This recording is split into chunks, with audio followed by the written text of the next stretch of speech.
تم مرد ہو، 4 بیویوں کا حق ساتھ لکھوا کر لائے ہو۔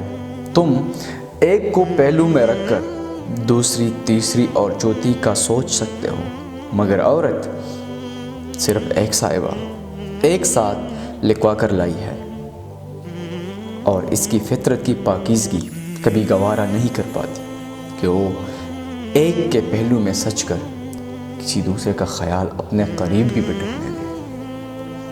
مرد کا امتحان عورت سے ہے اور عورت کا امتحان پیسے سے ہوتا ہے۔ اکثر مرد اس بات کا شکوہ کرتے ہیں کہ بیوی آگے سے زبان چلاتی ہے، لیکن بعض اوقات شوہر خود ہی بیوی کو اس بدتمیزی کرنے پر مجبور کر دیتا ہے۔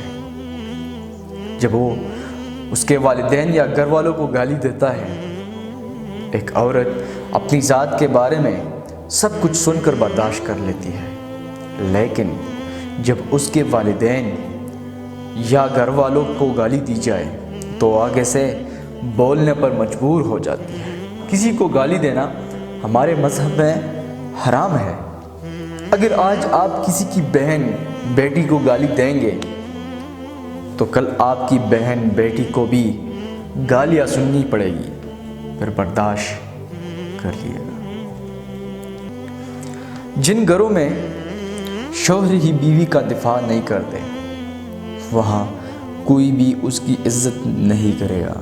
ہر میاں بیوی پر ایک وقت ایسا بھی آتا ہے کہ جب کچھ لوگ ان کے رشتے کو کمزور کرنے کی کوشش کرتے ہیں، جو اس مشکل وقت میں نکل گیا وہ سکی، اور جو لوگوں کی باتوں میں آ گیا اس کا مقدر نہ ختم ہونے والا دکھ ہے۔ جو مرد کسی عورت سے یہ کہتا ہے کہ وہ اس کے لیے اپنے آپ کو بدل دے گا، اس سے بڑھ کر فراڈ اور مکار کوئی دوسرا نہیں ہو سکتا۔ جو شخص اپنے مذہب کے لیے اپنی پارسائی برقرار نہیں رکھ سکتا، جو شخص اپنے خاندان کی عزت اور نام کے لیے اپنی آوارگی پر قابو نہیں پا سکتا، جو اپنے ماں باپ کے پڑھائے ہوئے تمام سبق بھول کر پستی کی انتہا تک پہنچ جاتا ہے، جو خود اپنی نظروں میں اپنا احترام اور عزت باقی رکھنے کی پرواہ کیے بغیر عیاشی کرتا ہے، وہ کسی عورت کے لیے خود کو کیا بدلے گا؟ مرد کے اندر عورت کی ترغیب فطری طور پر موجود ہے۔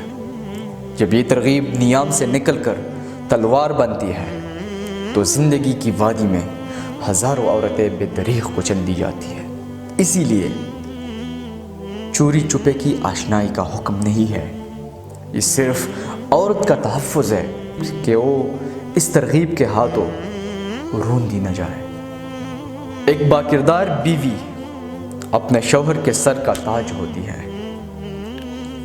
بیوی کے لیے یہ احساس کسی نعمت سے کم نہیں کہ کوئی اس کی فکر کرنے والا ہے، اس کا خیال رکھنے والا ہے، جو صرف اور صرف شوہر ہی ہو سکتا ہے۔